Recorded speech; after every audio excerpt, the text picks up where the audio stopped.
Hello বন্ধুরা, আসসালামু আলাইকুম। আজ আপনাদের দেখাবো কিভাবে পৃথিবীর সবচেয়ে সহজ পদ্ধতিতে খাসির মাংস রান্না করবেন তারই ভিডিও। তো চলুন শুরু করা যাক। এখানে আমি প্রায় 1.5 কেজি খাসির মাংস নিয়েছি, সলিড মাংস। এখানে আমি 3টা তেজপাতা দিয়ে দিব।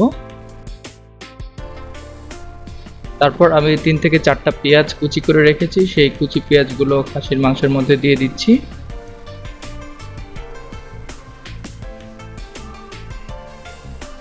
এবং আস্তে আস্তে আমার প্রয়োজনীয় সব মশলাগুলো ব্যবহার করব। আপনারা দেখলেই বুঝতে পারবেন। এখন 2টা রসুন দিয়ে দিয়েছি, রসুন দুটোকে ছুলে নিয়েছি। এরপর আমি দিচ্ছি 1 চা চামচ আদা বাটা, 1 চা চামচ রসুন বাটা এবং প্রয়োজনীয় মশলা দারচিনি, লবঙ্গ এবং কালো গোলমরিচ। এরপর দিয়ে দিচ্ছি 1 চামচ হলুদের গুঁড়া, মরিচের গুঁড়া 1 চামচ এবং আমি কিছু শুকনো মরিচ বিচি ছাড়িয়ে তারপর দিয়ে দিচ্ছি এক্সট্রা স্বাদের জন্য এবং প্রয়োজনীয় লবণ দিয়ে দিচ্ছি। এবং জিরার গুঁড়া দিয়েছি 1 চা চামচ এবং আমি খাঁটি সরিষার তেল দিয়ে দিচ্ছি ম্যারিনেট করার জন্য।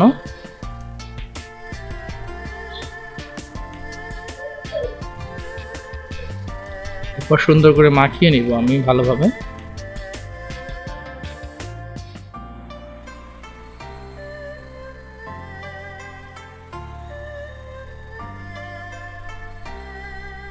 যত ভালো করে মাখিয়ে নেবেন আসলে মাংসটার মধ্যে যত সুন্দরভাবে মশলাগুলো চলে যাবে, তাই খুব ভালো করে চেপে চেপে মাখিয়ে নেবেন।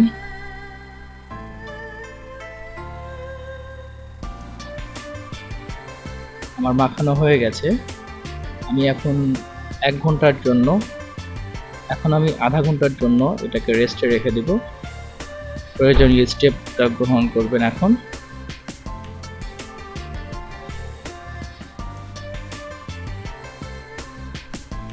এরপর আমি চুলায় মাংসটা ঠিক আধা ঘন্টা পরে বসিয়ে দিচ্ছি। এটা আমার একটা ম্যাজিক চুলা, ইলেকট্রিক। তো দেখুন জাল দিয়ে দিয়েছি। আমি প্রথম পর্যায়ে কোনো ধরনের পানি ব্যবহার করছি না, মাংসের মধ্যে যে পানিটা আছে সেটাই এখন বের হবে। যাই হোক, আমি চুলার হিটটা বাড়িয়ে দিয়েছি, হাই হিট করে দিয়েছি। দেখতে পাচ্ছেন মাংস থেকে পানি ছেড়ে দিয়েছে। এভাবে আমি প্রায় 10 মিনিট কষিয়ে নিব।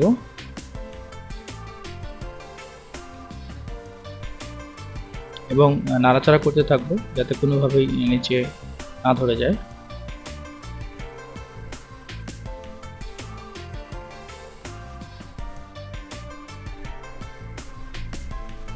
দেখুন পানি অনেকটা কমে আসছে এবং মাংসের একটা লুক চলে আসছে।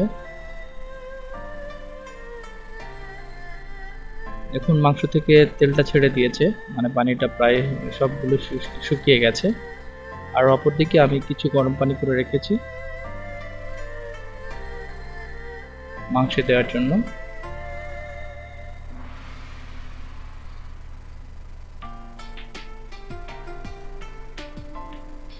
আমি অন্য একটা চুলায় গরম পানি করে রেখেছি আমার মাংসে। এখন আমি প্রয়োজন বুঝে দিয়ে দিচ্ছি গরম পানি।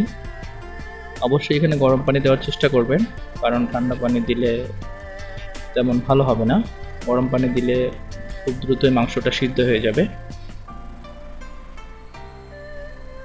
আমি আরও একবার সুন্দর করে নেড়ে চেড়ে দিব।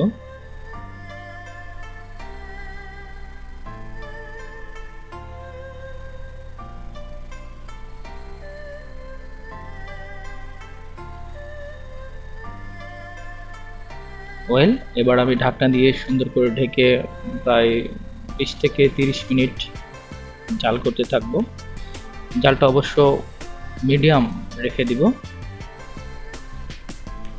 তো দেখুন 20 মিনিট পরে এসে দেখি মাংসটার অবস্থা আপনারা নিজেরাই দেখতে পাচ্ছেন, দারুণ একটা কালার চলে আসছে।